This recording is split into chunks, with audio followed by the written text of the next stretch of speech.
ការគំរាមកំហែងពីអុកស៊ីហ្សែននិងយុគសម័យផែនដីទឹកកកពេលវេលាដ៏គួរឲ្យភ័យខ្លាចបំផុតនៅក្នុងប្រវត្តិសាស្ត្រផែនដីមិនមែនជាថ្ងៃដែលដាយណូស័រផុតពូជនោះទេប៉ុន្តែវាជាពិភពលោកដ៏សែនអាក្រក់ដោយឋាននរកដែលមានរយៈពេលរហូតដល់ 2000 លានឆ្នាំនៅទីនេះអុកស៊ីហ្សែនគឺជាសារធាតុពុលខ្លាំងដែលមានជាតិពុលខ្លាំងជាងអាសេនិកទៅទៀតសារពាង្គកាយដែលមិនត្រូវការអុកស៊ីហ្សែនមួយចំនួនធំបានផុតពូជដោយសារតែដកដង្ហើមស្រូបយកអុកស៊ីហ្សែនផែនដីទាំងមូលចាប់ពីខ្សែអេក្វាទ័ររហូតដល់ប៉ូលទាំងពីរត្រូវបានគ្របដណ្ដប់ដោយផ្ទាំងទឹកកកកម្រាស់រាប់ពាន់ម៉ែត្រសូម្បីតែមហាសមុទ្រក៏ប្រែទៅជាដុំទឹកកករឹងដែរនេះគឺជាសក្ការៈប្រូតេរ៉ូហ្សូអ៊ិកដែលមនុស្សជាតិស្ទើរតែមិនធ្លាប់បានឮប៉ុន្តែវាជាយុគសម័យដែលបានសរសេរវាសនារបស់ផែនដីឡើងវិញមហន្តរាយបរិស្ថានដែលមិនធ្លាប់មានពីមុនមកប្រហែលពី 5000 លានឆ្នាំមុនផែនដីបានជួបប្រទះនូវគ្រោះមហន្តរាយដែលមិនធ្លាប់មានពីមុនពូស្មានដ៏សាហាវមួយបានចាប់ផ្ដើមប្រមូលផ្ដុំយ៉ាងខ្លាំងនៅក្នុងបរិយាកាសវាបានច្រេះស៊ីថ្មរំលាយមហាសមុទ្រនិងធ្វើឲ្យជីវិតជាច្រើននៅលើផែនដីនៅពេលនោះថប់ដង្ហើមស្លាប់ពូស្មាននេះមិនមែនជាអ្វីផ្សេងនោះទេវាគឺជាអុកស៊ីហ្សែនដែលយើងកំពុងពឹងផ្អែកដើម្បីរស់នៅសប្តាហ៍ថ្ងៃនេះការលេចឡើងនៃអុកស៊ីហ្សែននៅដើមសក្ការៈប្រូតេរ៉ូហ្សូអ៊ិកបានបង្កឲ្យមានការផុតពូជដ៏ធំនៃជីវិតជាលើកដំបូងនៅក្នុងប្រវត្តិសាស្ត្រផែនដីហើយអ្វីដែលគួរឲ្យខ្លាចជាងនេះទៅទៀតនោះគឺបន្ទាប់មកផែនដីបានធ្លាក់ចូលទៅក្នុងតំបន់ត្រជាក់ខ្លាំងរយៈពេលរាប់លានឆ្នាំដែលអ្នកវិទ្យាសាស្ត្រហៅថា Snowball Earth ផែនដីដុំព្រិលសាកស្រមៃមើលសីតុណ្ហភាពផ្ទៃផែនដីបានធ្លាក់ចុះយ៉ាងគំហុកដល់ផាកម៉ារេសានស៊ីសូម្បីតែមហាសមុទ្រនៅតំបន់ត្រូពិកក៏ត្រូវបានកកជាទឹកកករឹងដែរដែលមានកម្រាស់ជាង 1000 ម៉ែត្រពន្លឺព្រះអាទិត្យស្ទើរតែមិនអាចជះចូលបានភពផែនដីទាំងមូលបានប្រែទៅជាដុំទឹកកកដ៏ធំមួយដែលបញ្ចេញពន្លឺពណ៌សដ៏ស្ងាត់ជ្រងំនៅក្នុងទីអវកាស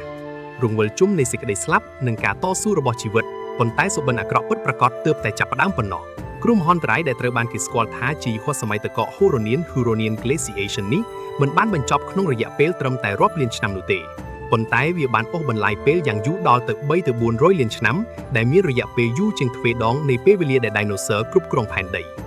អ្វីដែលចម្លែកជាងនេះទៅទៀតនោះគឺជនល្មើសដែលបង្កឲ្យមានគ្រោះមហន្តរាយនេះតាមពិតទៅគឺជាក្រុមសារ៉ាយពណ៌ខៀវ Cyanobacteria ដ៏តូចតាចមួយក្រុមសោះដែលវាមានថាមពលកំពូលក្នុងការផ្លាស់ប្ដូរពិភពលោកពួកវាបានធ្វើរស្មីសំយោគយ៉ាងសកម្មបញ្ចេញអុកស៊ីហ្សែនទៅក្នុងបរិយាកាសពីមួយថ្ងៃទៅមួយថ្ងៃ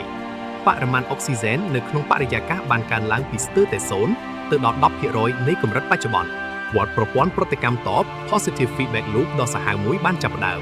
ផ្ទៃដែលគ្របដណ្ដប់ដោយទឹកកកកាន់តែធំអត្រាចំណាំងផ្លាត albedo របស់ផ្ទៃផែនដីកាន់តែខ្ពស់ដោយរារាំងកុំឲ្យកម្ដៅប្រមូលផ្ដុំនៅលើផ្ទៃផែនដីធ្វើឲ្យសីតុណ្ហភាពបន្តធ្លាក់ចុះទោះជាយ៉ាងណាក៏ដោយនៅក្រោមស្រទាប់ទឹកកកដ៏ជ្រៅកម្រាស់រាប់ពាន់ម៉ែត្រនៅបាតសមុទ្រដ៏ងងឹតសូន្យសងនៅជុំវិញរន្ធកម្ដៅផែនដី Hydrothermal Vents ជីវិតបានបន្តរស់រានយ៉ាងស្វិតស្វាញក្នុងទម្រង់ដែលស្ទើរតែជាអភូតហេត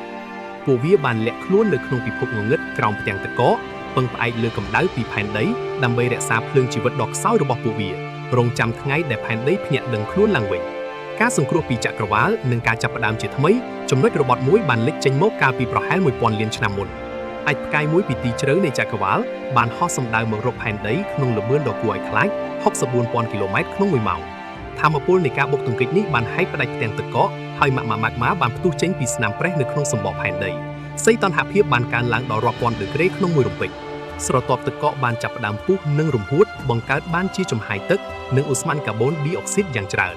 អូស្មန်ផ្ទះកញ្ចក់ទាំងនេះបានគ្របដណ្ដប់ផែនដីម្ដងទៀតដោយរក្សាកម្ដៅព្រះអាទិត្យយ៉ាងជាប់ដែលធ្វើឲ្យផ្ទាំងទឹកកកនិងព្រិលចាប់ផ្ដើមរលាយមហាសមុទ្រទទួលបានសេរីភាពឡើងវិញហើយជីវិតក៏បានទទួលឱកាសជាលើកទី2រលកកម្លាំងផ្ទុះដែលកើតចេញពីការបុកទង្គិចនេះបានបណ្ដាលឲ្យបន្ទះទ្វីប Tectonic Plates របស់ផែនដីបែកបាក់យ៉ាងធ្ងន់ធ្ងរហើយបន្ទាប់មកក៏បានភ្ជាប់គ្នាឡើងវិញបង្កើតបានជាមហាទ្វីប Supercontinent ថ្មីស្រឡាំងមួយឈ្មោះថា Rodinia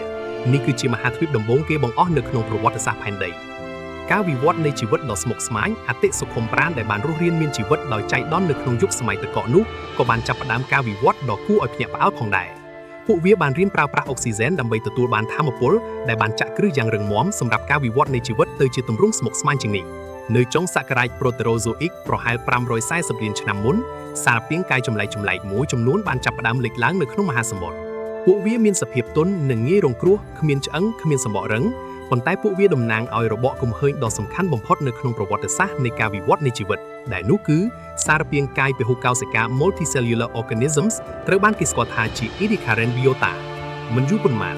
ផែនដីរៀបនឹងឈានចូលដល់ពេលវេលាដ៏អស្ចារ្យមួយទៀតនោះគឺការផ្ទុះឡើងនៃជីវិតក្នុងសម័យ